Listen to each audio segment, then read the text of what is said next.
तो आइए दोस्तों, आज हम लोग देख सकते हैं ये क्वेश्चन आपके सामने है।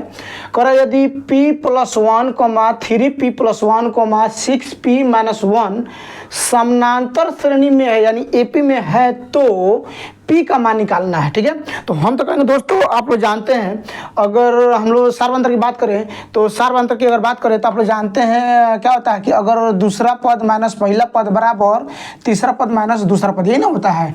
बाकी आगे आपका इसी तरह जो है आगे बढ़ते जाता है। ठीक है, तो हम तो कहेंगे आप ऑप्शन से चेक कर लीजिए, लेकिन ऑप्शन से नहीं चेक करना तो क्या कीजिए, आप डायरेक्ट इसी पे इस सबको बैठा दीजिए, उसके बाद P का मान आपका निकल जाए। चलिए हम दोनों तरीके से आपको बताते हैं, दोनों तरीका हम आपको बताएंगे। तो सबसे हम लोग लिखते हैं सार्वंतर D बराबर, अगर मान लीजिए इसको पूरे सिस्टम को अगर ये p+1 को हम पूरे को अगर A1 मान लें, इस पूरे को यानी 3p+1 को अगर हम A2 मान लें, इस पूरे को अगर हम A3 मान लें, तो इस फॉर्मूला के अनुसार अगर हम लोग फॉलो करें तो क्या होता है A2-A1 यानी इसमें से इसको घटाना है।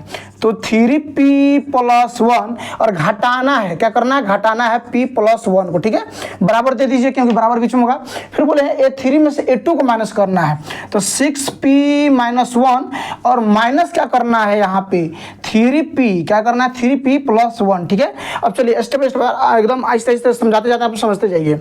अब करते क्या है यहाँ पे ध्यान दीजिएगा, तो 3p+1 ये माइनस से पारा पर, अब इसमें हम लोग गुना करेंगे तो -p और क्या हो गया -1 बराबर इधर आएंगे तो क्या हो जाएगा आपका 6p-1 और इस माइनस दोनों इधर मल्टीपल करेंगे तो क्या हो जाएगा -3p और -1। ठीक है, अब देखिएगा इधर +1 -1 कट गया। अब हम लोग यहाँ पे क्या देखते हैं कि अगर ये दोनों को हम करें यहाँ पे तो क्या होगा 2p, क्या हो जाएगा 2p हो गया बराबर, अगर इसको हम इधर करें तो क्या होगा, ध्यान दीजिएगा 6p में से 3p चला गया तो कितना बचेगा 3p और -1 कब हो गया -2 आपका हो गया। ठीक है, अब यहाँ तक आपका क्या निकला, सार्व अंतर निकला। क्या है, सार्व अंतर निकला। तो सार्व अंतर निकला तो अब इन दोनों को आप लेकर बराबर कर लीजिए और जो है आप P का मान निकाल सकते हैं। ठीक है, तो जैसे अब इधरों को लीजिए तो P बराबर 3p-2। ठीक है, अब क्या कीजिए -2 को इस साइड लाइए, ठीक है, और इस 2 को उस साइड ले 2p को। ठीक है ना, तो क्या करते हैं यहाँ पे देखिएगा, ये -2 इस साइड आएगा तो प्लस हो गया और 3p अपने जगह पे, अगर ये प्लस उधर गया तो क्या हो जाएगा -2p हो जाएगा। क्या हो गया -2p हो गया। ठीक है, -2p हो गया। अब ये देखिए आपका क्या हो गया 2 बराबर क्या हो गया आपका 3 में से 2 चला गया तो केवल p निकला, यानी आपका आंसर क्या हो गया, तो 2 आंसर हो गया। ठीक है, अब आपको ये सर ये सही है, एकदम बिल्कुल सही है। इसी तरीके से आपको जो है बनाना होगा।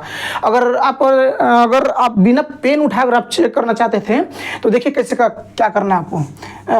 करना क्या है, यहाँ पे आपको मान लीजिए ये सारे P के ही मान होंगे, लेकिन हमको नहीं पता यहाँ पे क्या पुट करना है। तो जैसे हम एक लेते हैं मन में तो यहाँ पे करेंगे, तो यहाँ पे करते इधर अलग हम तैयार करते हैं। इधर ध्यान दीजिएगा बाई ऑप्शन, ये आपका आंसर हो चुका, लेकिन बाई ऑप्शन कैसे चेक करना वो हम आपको बता रहे हैं। अगर मान लीजिए ऑप्शन ए लेते हैं, यानी ए में क्या मान लेते हैं हम P का मान 1 ही मान लेते हैं, तो यहाँ रखेंगे 1 और फिर 1 ही, कितना हो गया तो 2 हो गया कोमा। यहाँ अगर P का मान हो रहा तो 3 एकम 3 गो एगो कितना हो गया 4 हो गया। यहाँ रखते हैं तो 6 में से 1 चला गया तो कितना हो गया 5 हो गया। क्या इस सबके बीच में अंतर समान है, यहाँ देखते हैं तो 2 है, यहाँ देखते हैं तो 1 है, कहाँ ये अंतर समान है। इसका मतलब क्या होगा कि ए आपका राइट आंसर नहीं होगा। आइए ना, P का मान अगर 2 हम लोग लेते हैं तो अब देखिएगा यहाँ पे अगर 2 हम लोग लेते हैं तो क्या होता है 2 गो आएगो ई जोड़ेंगे तो कितना हो जाएगा 3 हो जाएगा। ठीक है, यहाँ करते तो 3 दूना 6 गो एगो जोड़ेंगे तो कितना हो जाएगा 7 हो जाएगा। इधर आइएगा 6 दूनी 12 में से 1 चला गया कितना हो गया 11 हो गया। अब देखते हैं इन दोनों के बीच का अंतर सेम है कि नहीं है। तो आप जानते हैं हमेशा दूसरा का मान लीजिए पहले का आपका A1 है, ये आपका A2 है, आपका क्या है A3 है ना। तो हमेशा दूसरा का में से पहले का को घटाते हैं, दूसर की में से पहले की को घटाते हैं।